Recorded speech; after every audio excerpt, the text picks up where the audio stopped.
El tiempo presente simple. Nosotros empleamos el tiempo presente simple o simple present tense en inglés para referirnos a acciones habituales o rutinas, acciones que se repiten en un periodo largo de tiempo, que puede incluir varios días, semanas o meses.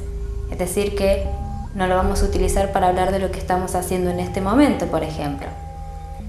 En castellano diríamos yo juego al tenis, yo me doy una ducha a la mañana o tomo mate en el desayuno, por ejemplo. Es decir, que lo utilizamos para hablar de estos hábitos o costumbres que tenemos y que se repiten en el tiempo. Ahora nos vamos a referir a la forma en la que conjugamos los verbos en el tiempo presente simple o simple present. Para la forma afirmativa vamos a tener en cuenta la persona o el sujeto de quién se está hablando, de qué se trata. Porque por un lado, para las personas I, you, we, you, they, nosotros vamos a emplear los verbos prácticamente sin ningún cambio, es decir, como lo encontramos en el diccionario. Por ejemplo, el verbo go se emplea de la misma forma que como usted lo encuentra en el diccionario. Diríamos I go para decir yo voy. El verbo read, el verbo leer, exactamente de la misma forma. I read, yo leo, you read, tú lees, we read, nosotros leemos, etc.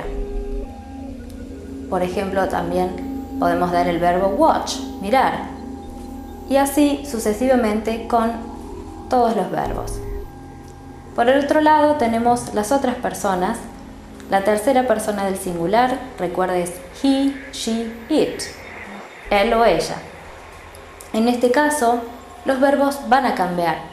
A estos verbos se les va a agregar una S o ES en algunos casos, siempre para referirse a la tercera persona del singular. Por ejemplo, diríamos he reads, él lee, o she reads, ella lee. Con el verbo watch sucede que en vez de una S agregamos ES.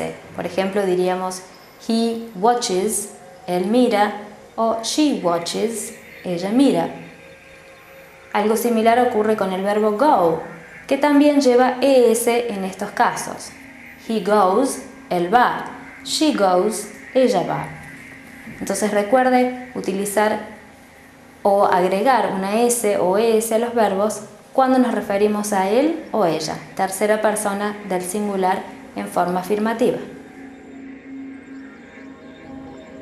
Para la forma interrogativa, es decir, la pregunta, nosotros vamos a emplear dos auxiliares en tiempo presente. Uno es do y el otro es does.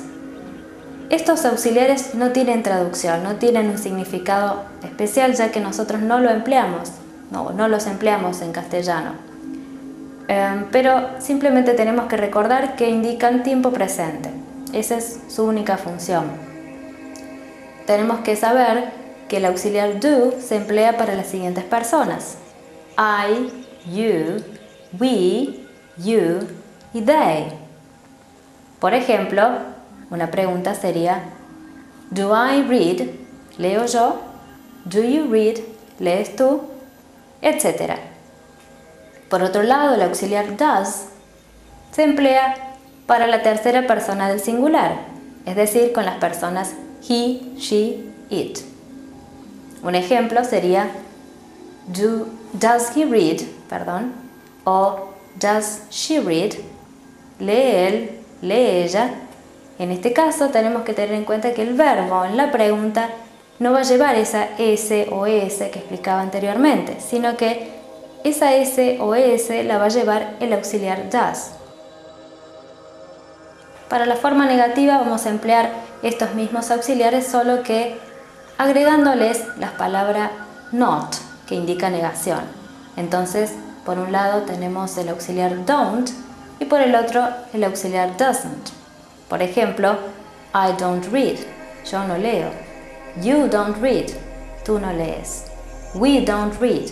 Nosotros no leemos. El auxiliar doesn't, para negar, lo utilizamos con la tercera persona del singular. He doesn't read. Él no lee. O she doesn't read.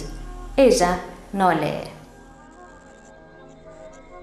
Tenga en cuenta, por último, que el auxiliar do, al agregarle not, se puede abreviar, es decir, que es lo mismo do not que don't. Lo mismo con el auxiliar does. Al agregarle not, también podemos abreviarlo de la siguiente forma: doesn't.